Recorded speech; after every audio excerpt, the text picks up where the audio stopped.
18 বছর বয়সে একজন মানুষের কি কি বিষয়ে জ্ঞান বা দক্ষতা থাকা প্রয়োজন? আপনার যদি 18 বছর বয়স হয়ে থাকে তাহলে আপনাকে অভিনন্দন। আপনি এখন ম্যাচিউরড পৃথিবীর একজন সক্রিয় সদস্য। আপনি জীবন সম্পর্কে ভাবতে শিখে গেছেন। এই বয়সে আপনার যে যে বিষয়ে জ্ঞান বা দক্ষতা থাকা দরকার তা আপনার ভবিষ্যৎ জীবন নিয়ে কী পরিকল্পনা করে রেখেছেন তার সঙ্গে ভীষণ আপেক্ষিক। প্রথমত, স্থির হতে শিখুন। স্থির হতে না পারলে আপনার বেশিরভাগ সিদ্ধান্ত ভুল হতে পারে, আর সিদ্ধান্ত আপনার ভুল হলে তার মাসুল বা শাস্তি আপনাকেই সারা জীবন বয়ে বেড়াতে হতে পারে। কিছু কিছু পরিস্থিতি এমনও হতে পারে যে আপনি জীবন দিয়ে চেষ্টা করলেও আর সেগুলোর পরিবর্তন কখনোই করতে পারবেন না। সুতরাং সব কিছুর আগে স্থির হতে শিখুন। এই বয়সের প্রধান নেগেটিভ দিক হলো বয়সটা মানুষকে মারাত্মক রকমের অস্থির করে তোলে। দ্বিতীয়ত, মানুষের মোটিভ সম্পর্কে সচেতন হতে শিখুন। প্রত্যেকটা মানুষ আপনার সাথে মিশে কী পেতে চায় তা পরখ করে দেখুন। এটার জন্য আপনাকে সচেতনভাবে মানুষ বাছাই করা শিখতে হবে। তৃতীয়ত, যে জিনিস সাময়িক আনন্দ দেয় তা সবসময় ক্ষতিকর হয়ে থাকে।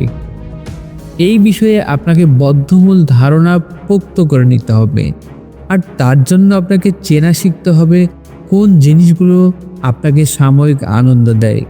এটা আপনাকে কেউ চেনাবে না, শুধুমাত্র আপনার পিতামাতা ছাড়া।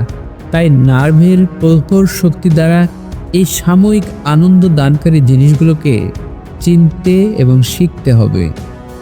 চতুর্থত, ইমোশনাল ইন্টেলিজেন্স সম্পর্কে দক্ষতা থাকতে হবে। নিজের ও প্রতিদিন যাদের সাথে আপনার মিশতে হয় তাদের সাথে আপনার ইমোশনাল ব্রিজ বা সেতু তৈরি করে আপনাকে সামনে এগোতে হবে। তাহলে আপনি মানুষ হিসেবে মিশুক ও গ্রহণযোগ্য হয়ে উঠতে পারবেন বেশিরভাগ মানুষের কাছে।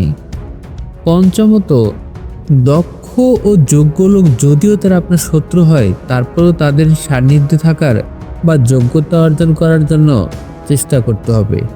পাশাপাশি ভীষণ অভিজ্ঞ লোকদের সাহচর্য নেবেন বেশি বেশি। অভিজ্ঞতা এমন এক বিদ্যা যা পৃথিবীর কোনো বইয়ে পাওয়া যায় না, কোনো প্রতিষ্ঠান আপনাকে দিতে পারবে না।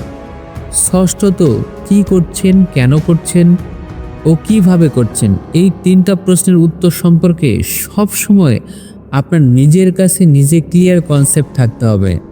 হ্যাঁ, কি করছেন, কেন করছেন ও কিভাবে করছেন। ফাইনালি, বই পড়া কখনো বাদ দিয়ে না। বই পড়তে থাকুন, সেটা যে কোনো ভালো বই হোক। বইয়ে এমন কিছু ঐশ্বর্য থাকে যে সারা পৃথিবীর কোথাও খুঁজে পাবেন না। আর কি, মোটামুটি এই বিষয়গুলো আপনার 18 বছর বয়স হওয়ার পরে খুব ভালোভাবে খেয়াল করতে হবে। যদি সেটা করতে পারেন তাহলে আপনার জন্য আপনার ভবিষ্যৎ অনেক স্বর্ণালী হবে। সুকান্ত ভট্টাচার্যের 18 বছর বয়স কবিতাটি একবার খুব মনোযোগ দিয়ে পড়ে নেবেন। ধন্যবাদ সবাইকে, ভালো থাকবেন, আল্লাহ হাফেজ।